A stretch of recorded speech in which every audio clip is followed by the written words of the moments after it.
जय हिंद समस्त को आशा करुच्ची समस्ते भलरे थे। आम पूर्व क्लास रे चालुक्य वंश विषय पढ़ते चालुक्य वंश पर आम से कही पल्लव रूलर विषय पढ़ा। आज आम टपिक हूँ पल्लव वंश बा पल्लव डायनेस्टी डिटेल पढ़ा। Let's start. पल्लव डायनेस्टी जदि देखा ना आम पल्लव डायनेस्टर फाउंडर किए ना सिम्हा विष्णु जी की founder of this Pallava dynasty. आंक समय कैपिटल कौन थी ना कांची। पल्लव डायनेस्टर कैपिटल कौन कांची। चालुक्य मानकर कैपिटल कौन थी ना तीन टा कौन कौन गोटे हूँ बातापी गोटे हूँ कल्याणी गोटे हूँ बेंगी राइट। पल्लव डायनेस्टर कैपिटल कौन ना कांची। आंक समय सिम्हा विष्णु समय कूट पोएट थे ना भारबी। जमीती आमर हर्षवर्धन समय थे बाणभट्ट आमर समुद्रगुप्त समय थे किए आमर कविराज टाइटल एक्सेप्ट करते हरिसेन थे कूट पोएट। देन आमर देखा जदि पुलकेशिन द्वितीय समय रविकीर्ति थे विक्रमादित्य षष्ठ समय थे आमर किए आमर बिलेहन थे। ठीक सेमिति सिम्हा विष्णुकर कूट पोएट किए थे ना आमर भारबी राइट। देन सेकेंड रूलर आइले महेंद्र वर्मन प्रथम जहाँ को पुलकेशिन द्वितीय परास्त करते।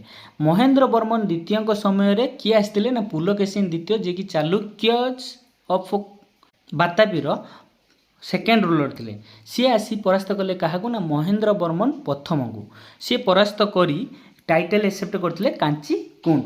यही महेंद्र वर्मन प्रथम समय इंट्रोड्यूस्ड होता कौन ना रॉक कट टेम्पल्स माने पत्थर को काटिकी टेम्पल्स तैयारी कराउला।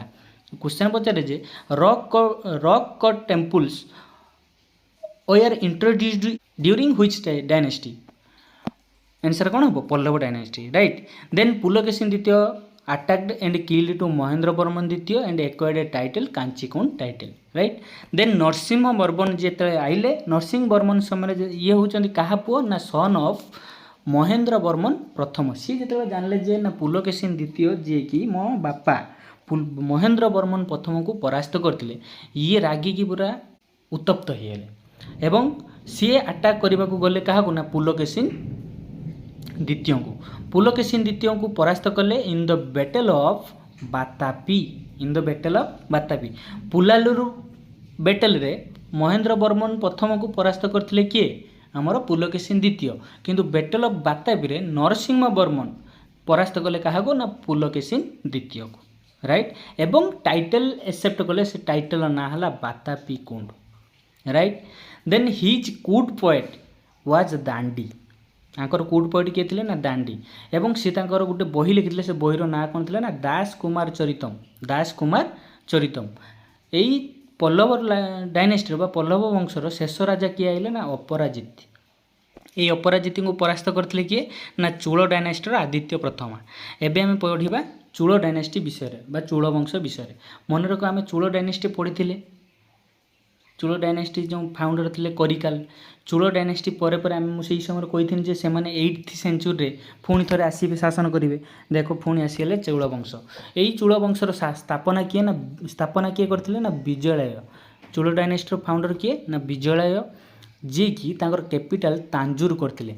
तापर चूल डायनेस्टर कैपिटल कौन थे ना गंगेईकुंड चूलपुरम। गंगेईकुंड चूलपुरम। देन सेकेंड राजा किए आइले ना आदित्य प्रथम। आदित्य प्रथम जी कि पल्लव डायनेस्टर शेष राजा अपराजित को परास्त करते किए आमर आदित्य प्रथम। देन थर्ड रूलर किए आइले ना परांतक प्रथम। परांतक प्रथम कौन कले ना ही अटैक्ड टू मदुराई। ये मदुराई ऊपर अटैक कले। सेतेबेले जेतेबेले अटैक करते राजा मैंने सेतेबेले से टाइटल एक्सेप्ट करते सब कौन टाइटल। परांतक प्रथम अटैक कले क्या ना मदुराई को अटैक कले एवं टाइटल एक्सेप्ट करते ना था कौन Madurai konda right. Then this time Rashtrakuta ruler Krishna तृतीय राष्ट्रकूटर फोर्थ रूलर कृष्ण तृतीय जी कि अटैक करते क्या ना परांतक प्रथम को राइट।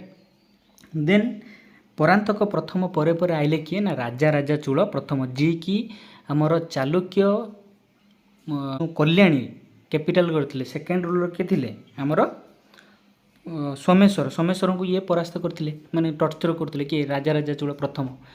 राजा राजा चूल प्रथम जी कि fast attacked on Sri Lanka. Sri Lanka ऊपर अटैक करते कि राजा राजा चूल प्रथम एवं श्रीलंका को लुटि नहीं।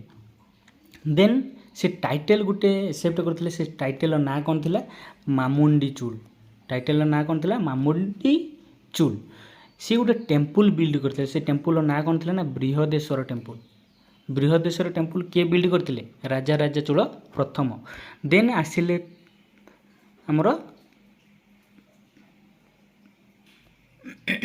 फिफ्थ रूलर राजेंद्र प्रथम किए थे ना ये सन ऑफ राजा राजा चूल प्रथम राजा राजा चूल प्रथम सन किए थे ना राजेंद्र प्रथम ऑल्सो नोन एज राजेंद्र प्रथम जहाँ को राजेंद्र चूल कही था he also attacked on Sri Lanka ये श्रीलंका उपर अटैक करते श्रीलंका उपर अटैक करी he attacked on Bengal also Bengal उपर अटैक करते who ruled by Mahipala Bengal रे शासन करथिलो किए ना महिपाल को परास्त करी से टाइटल एक्सेप्ट करथिले acquired a title Gangai konda जहाँ फल से कैपिटल कौन करथिले Gangai konda Cholapuram the iconic cosmic dance form of lord Shiva Natarajan flourished by in this dynasty question पचार जो लॉर्ड शिव नटराजन मूर्तिटा आमर कौ डायनेस्टी समय फ्लोरिस्ड होता आमर चूल डायनेस्टी समय this is all about your